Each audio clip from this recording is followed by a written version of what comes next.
الحمدللہ رب العالمین والصلاة والسلام علی سید المرسلین اما بعد فاعوذ باللہ من الشیطان الرجیم بسم اللہ الرحمن الرحیم الصلاة والسلام علیکہ یا رسول اللہ وعلی آلکہ واصحابکہ یا حبیب اللہ الصلاة والسلام علیکہ یا نبی اللہ وعلی آلکہ واصحابکہ یا نور اللہ۔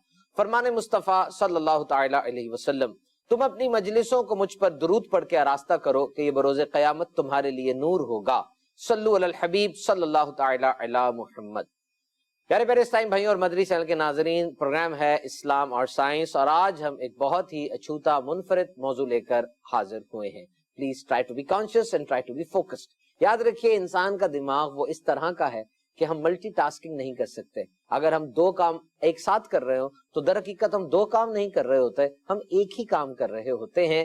اور یہ جو ہم سمجھتے ہیں کہ ہم دو کام کر رہے ہیں تو ہم سوئچ اوور ہو رہے ہوتے ہیں، کبھی ایک کام پھر پہلا پھر دوسرا پھر پہلا پھر دوسرا، تو اس طرح توجہ برقرار نہیں رہ پاتی۔ تو طریقہ کار یہی ہے کہ جب بھی کوئی کام کریں پوری توجہ کے ساتھ فوکس کر کے اس کام کو کریں تاکہ اس سے فائدہ اٹھا سکیں۔ تو میں گزارش کروں گا، ٹرائی ٹو بی فوکسڈ۔ نئی معلومات ہیں، منفرد معلومات ہیں، اور بہت ہی زیادہ انشاءاللہ آپ کو اس کا فائدہ ہوگا۔ انسانی ٹیکنالوجی بہت ترقی کر گئی، بالخصوص ڈیجیٹل ریولوشن، کیونکہ آج ہر چیز آٹومیٹڈ ہوتی چلی جا رہی ہے، یعنی ہر چیز آٹومیٹک انداز سے کام کرے اس کی کوشش ہو رہی ہے۔ کم وقت میں زیادہ کام اور بہترین کام، مور ایفیشنٹ، پڑھنا ہو، پڑھانا ہو، زراعت ہو، انڈسٹری ہو، ایسی ٹیکنالوجی آتی چلی جا رہی ہے جو حیران کن ہے۔ یاد رکھیے گا، انڈسٹریل ریولوشن یعنی پہلے جو وقت تھا اس کو ایگریکلچر ریولوشن کہا جاتا تھا۔ ایگریکلچر ریولوشن سے مراد یہ ہے کہ جب زراعت بہت زیادہ ترقی پر تھی۔ زراعت سے مراد صرف فصلیں اگانا، پھل سبزیاں اگانا، گندم چاول اگانا ہی نہیں ہوتا، بلکہ اس میں اینیمل ہسبینڈری بھی شامل ہوتی ہے۔ اینیمل ہسبینڈری سے مراد ہے کہ اس میں کاٹیج انڈسٹری، بھیڑ بکریاں، ان کے دودھ اور پھر اس دودھ سے بننے والی اشیاء، یہ سب کچھ زراعت میں ہی شامل ہوتا ہے۔ جب انڈسٹریل ریولوشن آیا، صنعتی ترقی کی طرف انسان بڑھا، تو سب سے پہلے تو یہی چیزیں جو تھوڑی مقدار میں پیدا ہوتی تھی ان کی میس پروڈکشن شروع ہوئی۔ پہلے انسان کسی بھیڑ کی اون اتار کے چھوٹے پیمانے پر کپڑے بناتا ہوگا، لیکن جب لومز بنی، ٹیکسٹائل انڈسٹری بنی، تو اب وہ کپڑے زیادہ مقدار میں مشین کے ساتھ بننے لگے۔ اسی طریقے سے اسٹیم انجن ایجاد ہوا۔ This innovation of steam engine is one of the biggest revolution. بہت بڑا انقلاب آ گیا، ٹرانسپورٹیشن آسان ہوئی۔ پھر کمیونیکیشن کے طریقے بدلے، یعنی ذرائع مواصلات، ٹیلی گراف آیا، ٹیلی فون آیا، پھر اب mobile phone, smart phone, internet, communication tools آتے چلے گئے، اور پھر اسی طریقے سے انڈسٹریل ریولوشن میں ترقیاں بڑھتی چلی گئی۔ زراعت میں تو ایسی ٹیکنالوجی آ چکی ہے کہ ہائیبرڈ سیڈز بنتے ہیں، وہ مختلف قسم کی ورائٹی بیجوں کی بننا شروع ہو گئی، گرافٹنگ کے ذریعے مختلف اقسام کے پھل اور سبزیاں، اور حال ہی میں بہت سی پیداوار زراعت کے حوالے سے ہم نے دیکھی۔ کھاد نئی سے نئے انداز کی بنائی گئی، بہت سی ایسی موبائل اپلیکیشنز بنائی گئی جس کے اندر سے ہمیں اچھی فصل کے بارے میں تعلیم ملتی ہے، تربیت ہماری ملتی ہے۔ اور وہ جو تھوڑی پیداوار والے کسان ہیں، جن کی زمین تھوڑی ہے، وہ کم ان پٹ کے ساتھ، یعنی تھوڑی محنت کے ساتھ، تھوڑے بیج کے ساتھ، تھوڑی مشینری کے ساتھ کس طرح زیادہ آؤٹ پٹ اور زیادہ پیداوار لے سکتے ہیں۔ سیٹلائٹ اور ڈرون امیجری کے ذریعے آپ دیکھ سکتے ہیں 30 سینٹی میٹر کا ایک لینڈ پیچ، یعنی 30 سینٹی میٹر کا چھوٹا سا زمین کا ٹکڑا بھی دیکھا جا سکتا ہے، اور اس زمین کے ٹکڑے میں کتنی زرخیزی ہے، اس زمین کے ٹکڑے میں کون سی چیز بوئی جائے تو زیادہ فائدہ ہوگا، یہ بھی آج مشین ہمیں سیٹلائٹ کی صورت میں بتا رہی ہے۔ ایک کسان کو ریپڈ اور گڈ ڈیسیژن کرنے کا موقع ملتا ہے، کیونکہ ہم دیکھ رہے ہیں زمین میں کیلمٹیز بڑھتی چلی جا رہی ہیں، طوفان آ رہے ہیں، بہت بڑے بڑے ہریکینز آ رہے ہیں، سیلاب آ جاتے ہیں، اور کھڑی فصلیں سب تباہ ہو جاتی ہیں۔ تو اب ایسے جدید طریقے آ گئے ہیں کہ پہلے پریڈکشن اس کی ہو جاتی ہے، اور متعلقہ محکمے والے کسانوں کی باقاعدہ تربیت کرتے ہیں، ان کو بتاتے ہیں، سمجھاتے ہیں کہ وہ کس طریقے سے اپنی زراعت کو مینج کریں، تو ان جو آفات ہیں اور یہ جو واقعات ہیں اس سے وہ بچت لے سکتے ہیں۔ تو رائٹ کراپ ورائٹی، کون سی فصل ہونی چاہیے، ایگزیکٹ فرٹیلائزر، صحیح کھاد کون سی ہونی چاہیے، آئیڈیل ٹائم، بہترین وقت کون سا ہونا چاہیے جب فصل لگائی جائے، اور پھر جو فصل کو خطرات ہیں۔ So all these things are now online, all these things are automated, یہ سب کچھ مشین کر رہی ہے۔ اور اسی طریقے سے صنعت کو بھی ریولوشنائز کیا گیا